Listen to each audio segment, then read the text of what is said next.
You're holding a dull, greasy nickel from 1971. It's dark, it's scratched. Maybe it's been kicked around parking lots for decades. You probably wouldn't even bend down to pick it up off the sidewalk. But what if I told you that certain 1971 nickels, even ones that look like absolute trash, have reportedly sold for thousands of dollars? What if I told you collectors have been known to pay shocking money for coins that look like they've been run over by a truck? One particular 1971 Jefferson Nickel variant, worn down to almost nothing, reportedly sold at auction for a price that made seasoned numismatists gasp out loud. And before this video ends, you're going to learn exactly why you might want to take a closer look at every single nickel you've been ignoring. But first, do me a favor, smash that like button right now. Subscribe to this channel if you love discovering potentially valuable finds in everyday pocket change. And drop a comment below telling me if you've ever found an interesting coin you almost threw away. Seriously, your story might inspire someone else to look twice before spending that unusual-looking nickel. Alright, let's jump in. Picture this. It's 1971. Nixon is president. The Vietnam War is raging, and the U.S. Mint is cranking out hundreds of millions of Jefferson Nickels to keep the economy moving. These coins flooded gas stations, grocery stores, laundromats. They passed through 1 million hands. They got dropped, stepped on, left in car ashtrays for years. By the time most of them made it to change jars, they looked absolutely destroyed. Flat details, greasy surfaces, corroded edges. Most people would assume they were worthless. And that's exactly what makes the story of certain 1971 nickels so fascinating. Because in 1971, something interesting was happening at the Denver and Philadelphia mint facilities. Dies were experiencing stress under pressure.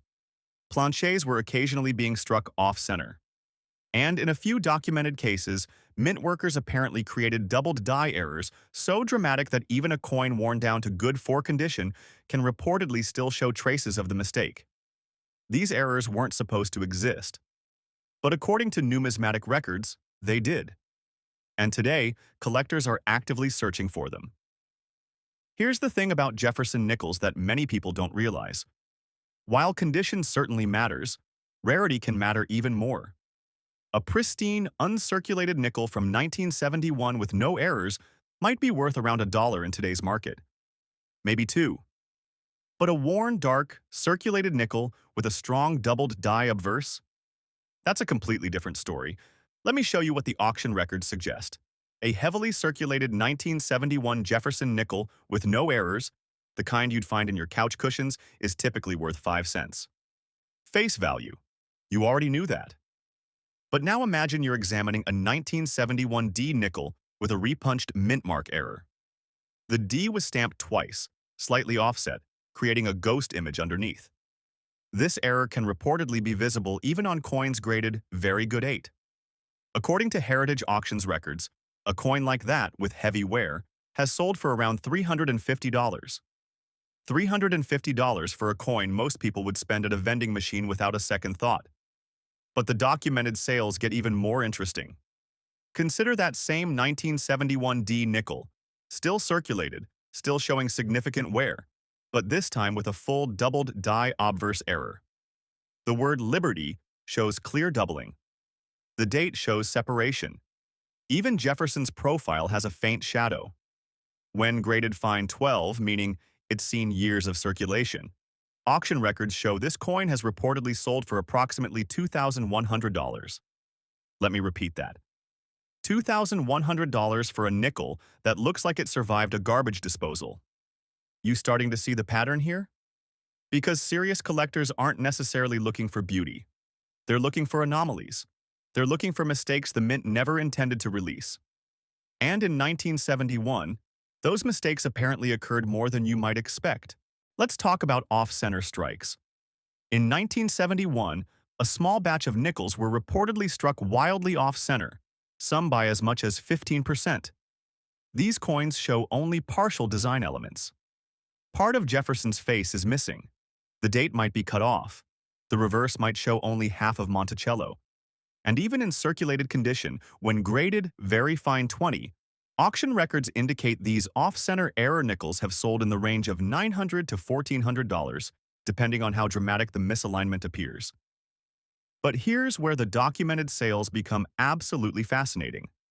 There's a 1971 S-proof Jefferson Nickel variety. Proofs are supposed to be perfect. Mirror-like surfaces, sharp details. Collectors typically pay premiums for flawless proof coins. But in 1971, something apparently went wrong at the San Francisco Mint. A small number of proof nickels were reportedly struck with a massive doubled die reverse error.